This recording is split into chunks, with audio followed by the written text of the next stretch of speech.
तो हमने जो है ट्रिग्नोमेट्री खत्म कर लिया है, अब हम एप्लीकेशन ऑफ ट्रिग्नोमेट्री की तरफ बढ़ रहे हैं। तो यहाँ पर ना आपको दो एंगल्स का खासकर ध्यान रखना है।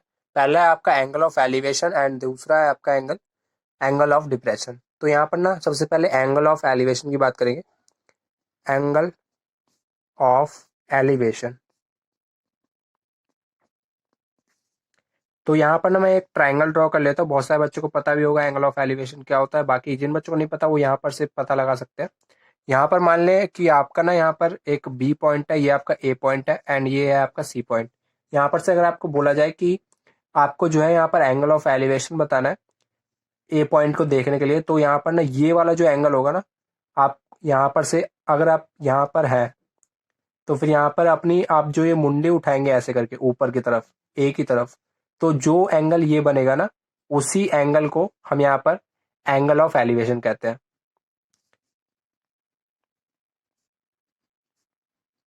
Angle of elevation. एंड ये जो आपकी लाइन है ना, ये वाली लाइन, इस वाली लाइन को हम यहाँ पर कह देते हैं line of site. Line of site. और यहाँ पर एंगल ऑफ डिप्रेशन की बात करें तो दूसरा आता है आपका एंगल ऑफ डिप्रेशन। तो जो आपका एंगल ऑफ डिप्रेशन होता है ना वो आपका हॉरिजॉन्टल से एंगल बनता है। यहाँ पर आप देख सकते हैं, मान ले यहाँ पर जो है आपका यहाँ पर ऑब्जर्वर आपका नीचे था, ये आपका हो गया ऑब्जर्वर। और यहाँ पर जो आपका ऑब्जर्वर है वो यहाँ पर इस टाइम ऊपर है, और ये रहा आपका ट्राइंगल।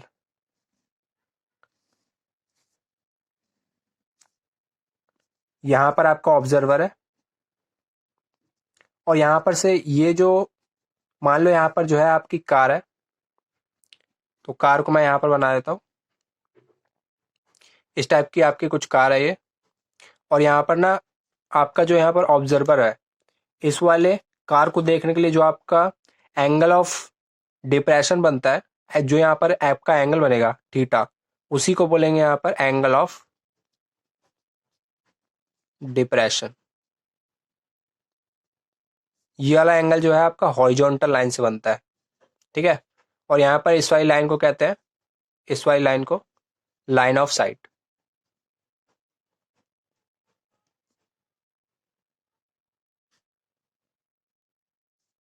अब यहाँ पर जो है हम क्वेश्चन प्रैक्टिस की तरफ चलते हैं। और बाकी जिन भी बच्चों को प्लेलिस्ट का लिंक चाहिए होगा ना, सारी की सारी वीडियोस का एक बार डिस्क्रिप्शन चेक कर लेना, वहाँ पर आपको वीडियोस का लिंक मिल जाएगा प्लेलिस्ट के फॉर्म में। आगे बढ़ते हैं,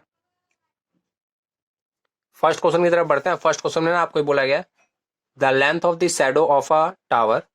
ये आपका टावर है,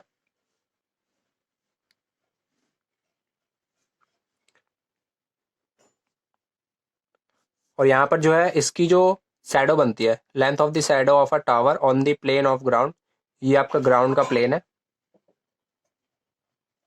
यहाँ पर जो आपका इसकी लेंथ है शैडो की, वो √3 ऑफ इट्स हाइट है। मान लिया इसकी हाइट h है, और इसका जो यहाँ पर शैडो बनेगा, यहाँ पर आपकी ग्राउंड पे क्या बन रही है, शैडो बन रही है, बोले तो परछाई। और यहाँ पर जो इसकी शैडो बन रही है ना वो इसकी हाइट के √3 है। तो √3 ऑफ हाइट। तो यहाँ पर आपको ना एंगल ऑफ एलिवेशन बताना है सन का। यानी कि यहाँ पर आपको ना, ये आपका ऑब्जर्वर है और यहाँ पर से ना आपका एंगल ऑफ एलिवेशन बन रहा है थीटा, और आपको यही वाला एंगल बताना है। तो यहाँ पर हम क्या करते हैं, यहाँ पर है आपका हाइट और ये है आपका बेस, बोले तो परपेंडिकुलर अपॉन बेस, और परपेंडिकुलर अपॉन बेस आता है आपका tan थीटा में। तो h बाय ये हो गया आपका बेस, बेस है आपका √3h। h से h कैंसिल हुआ, tan थीटा की वैल्यू आ गई 1/√3। और जब कभी भी tan थीटा 1/√3 के बराबर होता है तो फिर यहाँ पर थीटा की वैल्यू होती है आपकी यहाँ पर 30 डिग्री। तो एंगल ऑफ एलिवेशन आ जाएगा आपका यहाँ पर से 30 डिग्री। अगले क्वेश्चन की तरफ बढ़ते हैं, बहुत सिंपल क्वेश्चन था।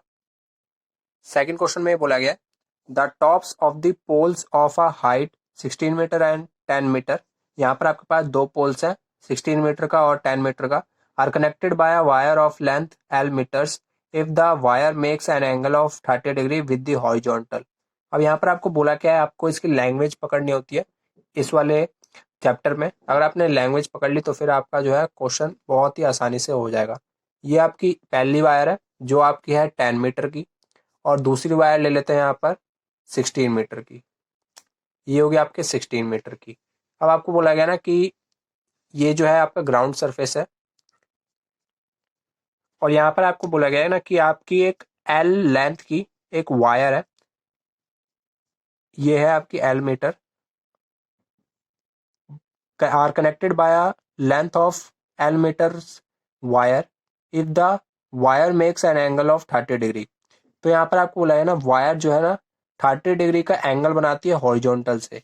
ये आपका हो गया हॉरिजॉन्टल, और यहाँ पर से ये एंगल बनाती है 30 डिग्री का। और यहाँ पर ना आपको ये बोला गया है कि आपको यहाँ पर एल की वैल्यू बतानी है। तो यहाँ पर हम क्या करते हैं, सबसे पहले आपको ना ये पूरी की पूरी लेंथ किसके गिवन है, 16 मीटर के, और यहाँ पर ये 10 मीटर है, इतना 10 मीटर है तो इतना क्या होगा, ये भी आपका 10 मीटर होगा।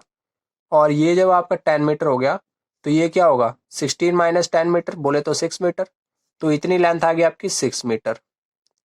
ठीक है। और यहाँ पर आपको अगर हॉरिजॉन्टल डिस्टेंस पता लग जाए तो फिर ये वाली वैल्यू आसानी से पता लग जाएगी। तो यहाँ पर हम क्या करते हैं, यहाँ पर हम अगर साइन थीटा का यूज करेंगे तो साइन थीटा होता है आपका perpendicular upon hypotenuse. Sine theta is perpendicular upon hypotenuse, और यहाँ पर आपका 90 डिग्री का एंगल बन रहा है। तो यहाँ पर थीटा की वैल्यू है आपकी 30 डिग्री, और यहाँ पर परपेंडिकुलर है आपका 6 मीटर का, और हाइपोटेन्यूज है आपका एल, 6/L हो जाएगा। और साइन 30 डिग्री होता है 1/2 बराबर 6/L। एल की वैल्यू आ गई आपके यहाँ पर से 12 मीटर, और इसी की लेंथ आपको क्वेश्चन में बतानी थी। नेक्स्ट क्वेश्चन में बढ़ते हैं। थर्ड क्वेश्चन में ना आपको यहाँ पर पेरीमीटर फाइंड करना है। ABCD आपका जो है एक रेक्टेंगल है, तो यहाँ पर आपकी ये होगी ब्रेथ, ये होगी लेंथ, तो ब्रेथ ब्रेथ के बराबर होगी, तो ये भी हो जाएगा आपका 10 मीटर। और यहाँ पर मैं आपको बता दे रहा हूँ कि जब आपको यहाँ पर लेंथ मिल जाएगी AB की वैल्यू, तो वही आपकी CD के बराबर होगी, AB बराबर CD। अब यहाँ पर आपको करना क्या है, AB की वैल्यू निकालनी है। तो यहाँ पर हम साइन साइन नहीं tan का यूज करते हैं, क्योंकि हमें परपेंडिकुलर पता है और बेस निकालना है। तो tan 30 डिग्री का यूज करके यहाँ पर से हमें AB मिल जाएगा। तो tan 30 degree is perpendicular upon base and this is 10 metre upon AB।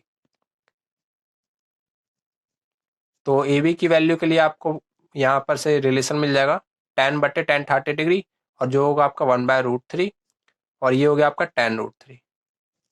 इसकी वैल्यू मिल गई आपको tan√3, तो ये भी हो जाएगा आपका tan√3। और यहाँ पर से आपको फाइनली लेंथ मिल चुकी है रेक्टेंगल की, जो आई है आपकी यहाँ पर से tan√3, और यहाँ पर आपको ब्रेथ भी मिल चुका है, ब्रेथ है आपका 10 मीटर, ऑलरेडी क्वेश्चन में गिवन था। अब आपको यहाँ पर पेरीमीटर फाइंड करना है। Perimeter of rectangle is 2 L+B। तो यहाँ पर लेंथ की वैल्यू है tan√3 और ब्रेथ की वैल्यू है 10। 10 कॉमन निकाल लेते हैं, ये हो जाएगा आपका 20, √3 + 1, और √3 की वैल्यू पुट करेंगे तो √3 होता है आपका 1.73, तो इसको पुट कर देते हैं 20 इंटू, ये हो जाएगा आपका 1.73 प्लस में 1, तो 20 इंटू ये हो गया आपका 2.73, और 2 से मल्टीप्लाई कर देते हैं, ये हो जाएगा आपका 6, 14, 4 एंड 5, और 2 के बाद पॉइंट लगा देते हैं, ये आ जाएगा आपका 54.6 मीटर। इतने मीटर जो है आपका इस पेरीमीटर, इस रेक्टेंगल का पेरीमीटर आ जाएगा। तो यहाँ पर ना इस वाले क्वेश्चन में आपको लगे, यहाँ पर ना आपको CF की जो है यहाँ पर आपको लेंथ बतानी है, find the value of CF। तो यहाँ पर ना जो आपका ये वाला बेस है 20 मीटर, तो ये हो जाएगा आपका 20 मीटर, क्योंकि ये नीचे जो है आपका रेक्टेंगल बन रहा है, और ये अगर 5 मीटर है BA, तो यहाँ पर ये भी हो जाएगा आपका 5 मीटर। अब आपको पता है tan 45 degree, this is equal to CD upon BD, और इसकी वैल्यू होती है 1 बराबर CD/BD, और CD की लेंथ आपको यहाँ पर से निकालनी है, और BD की लेंथ है आपके 20 मीटर। तो CD भी आ गया आपका यहाँ पर से 20 मीटर। यहाँ पर आपको फाइंड क्या करना था, CF फाइंड करना था, and CF is CD + DF। तो ये हो गया आपका 20 + 5 बोले तो 25 मीटर। फिफ्थ क्वेश्चन में आपको बोला गया ना कि आपको ना यहाँ पर एक हाई बिल्डिंग है और एक टावर है। तो from the top of 7 metre high building the angle of elevation of top of the tower is 60 degree. यहाँ पर एक 7 मीटर की एक आपकी हाई बिल्डिंग है। तो बिल्डिंग को हम यहाँ पर ऐसे डिजाइन कर लेते हैं। ये हो गया आपकी बिल्डिंग। यहाँ पर मैं लिख भी देता हूँ BUILDING। ठीक है, ये हो गया आपकी बिल्डिंग। और यहाँ पर ना आपको बोला गया है the angle of elevation of the top of tower. यहाँ पर एक टावर ही बना लेते हैं। This is your tower, TOWER, tower. तो यहाँ पर आपको बोला गया है एंगल ऑफ एलिवेशन बनता है टॉप। किसका टॉप? बिल्डिंग का टॉप। टावर के टॉप से इसका जो एंगल ऑफ एलिवेशन बनता है ये बनता है आपका 60 डिग्री का। And the angle of depression of the foot of the tower. Tower का फुट ये है, टॉप ये है। तो टावर के फुट का जो एंगल ऑफ डिप्रेशन है ये वाला एंगल, ये वाला हॉरिजॉन्टल से, ये वाला एंगल ऑफ डिप्रेशन है आपका 45 डिग्री का। तो ना यहाँ पर आपको हाइट ऑफ टावर, टावर की हाइट बतानी है।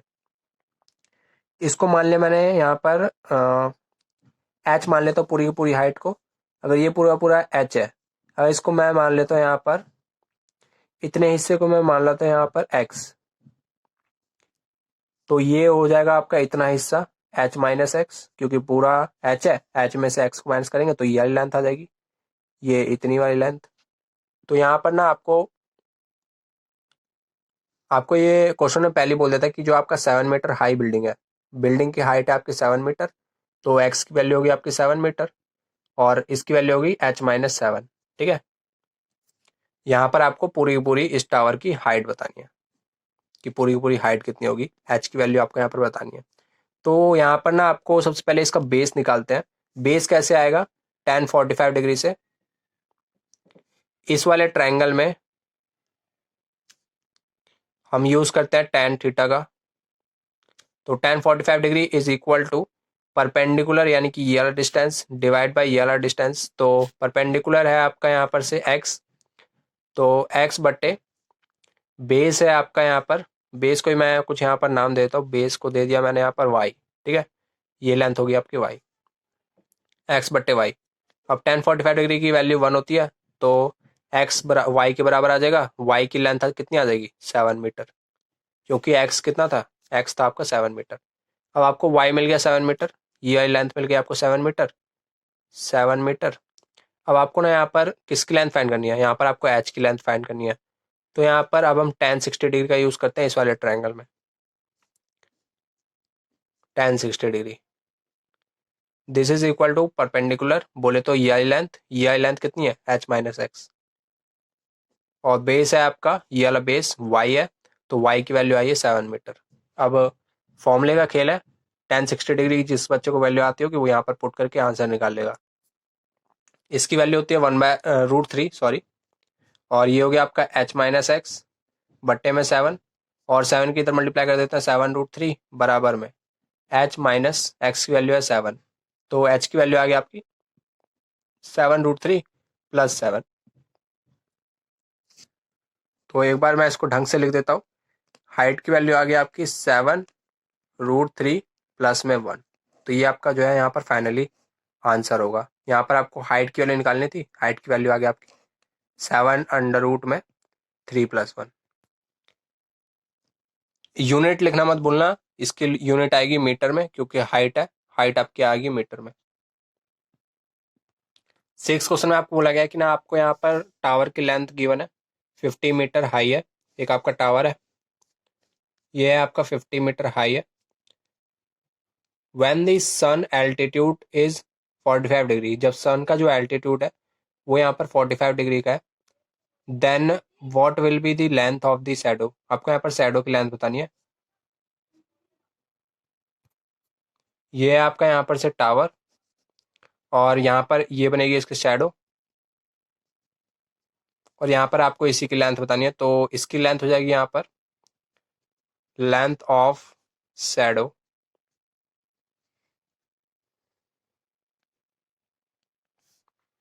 इसकी लेंथ हो जाएगी टेन थीटा, टेन 45 डिग्री के बराबर। और यहाँ पर टेन 45 डिग्री है आपका परपेंडिकुलर अपॉन बेस। परपेंडिकुलर है आपका 50 मीटर, बेस है आपका, यहाँ पर इसको मान लिया हमने एक्स, तो एक्स की वैल्यू आ जाएगी यहाँ पर से 50 मीटर। तो यही आपकी शैडो की लेंथ होगी। यहाँ पर ना आपको क्वेश्चन नंबर 7 में ये बोला गया है कि length of the shadow of a pole is 50 metre high. यहाँ पर आपको 7th क्वेश्चन में बोला गया ना, the length of shadow of a pole is 50 metre high is 50 by √3 metre, find the sun's altitude. तो ना यहाँ पर आपको बोला गया कि आपके पास ना लेंथ गिवन है किसी पोल की। मान लेते हैं ये आपका पोल है, ये वाली लेंथ इस पोल की हाइट है, तो ये है आपकी 50 मीटर, और इसकी जो शैडो बन रही है, यहाँ पर शैडो बनेगी, ये है आपकी 50 √3। यहाँ पर आपको सन एल्टीट्यूड यानी कि ये वाला एंगल आपको बताना है। तो ना यहाँ पर मैं आपके लिए इस क्वेश्चन में ना थोड़ी सी चेंजेस करता हूँ जो आपके क्वेश्चन में आएंगे, जैसे कि आपके पेपर में आएंगे। मान लेते हैं यहाँ पर जो आपका सन का एल्टीट्यूड है ना वो यहाँ पर थीटा है, तो यहाँ पर ना आपको फाइंड क्या करना है, आपको फाइंड करना है cos theta minus sine theta divided by cos theta plus sine theta. ठीक है, स्टार्ट करते हैं। तो यहाँ पर ना आपको क्या करना होगा, टेन थीटा का यूज करते हैं। टेन थीटा होता है आपका यहाँ पर से परपेंडिकुलर 50/50 √3। तो यहाँ पर 50 से 50 कैंसिल हुआ, टेन थीटा की वैल्यू आ गई √3, और थीटा की वैल्यू मिल जाएगी आपको यहाँ पर से 60 डिग्री। 60 डिग्री उठा के हमें यहाँ पे पुट करना होगा। ये हो जाएगा आपका cos 60 degree minus sine 60 degree divide by cos 60 degree plus में साइन 60 डिग्री। तो इस टाइप के भी क्वेश्चन आपके आ सकते हैं, कोई दिक्कत की बात नहीं है। ये कॉस 60 होता है 1/√1/2, और साइन 60 होता है √3/2। Cos 60 1/2, sign 60 √3/2। टू ऊपर भी बेस में है, इसमें भी बेस में है, तो टू कट जाएगा। 1 माइनस √3 अपॉन 1 प्लस √3, रैशनलाइजेशन कर देते हैं। 1 माइनस √3 अपॉन 1 माइनस √3, ऊपर हो जाएगा आपका 1 माइनस √3 का होल स्क्वायर, बोले तो 1+3 माइनस में 2√3 बट्टे में ये हो गया आपका 1-3। तो नीचे हो गया आपका a+b एंड a-b, इस वजह से 1 का स्क्वायर माइनस में √3 का स्क्वायर। तो ये हो गया आपका ऊपर 4 माइनस 2√3 डिवाइड बाय, ये हो गया आपका माइनस का 2, माइनस के 2 से डिवाइड कर देता हूँ ऊपर, ये हो गया आपका √3, ये हो गया आपका √3 माइनस में 2। तो फाइनली ये जो है आपका यहाँ पर राइट आंसर रहेगा। तो उम्मीद है जितने भी क्वेश्चन मैंने आपको आज कराए हैं आप सभी को समझ में आएंगे। बाकी नेक्स्ट वीडियो मिलते हैं किसी के साथ, तब तक के लिए जय हिंद, जय भारत।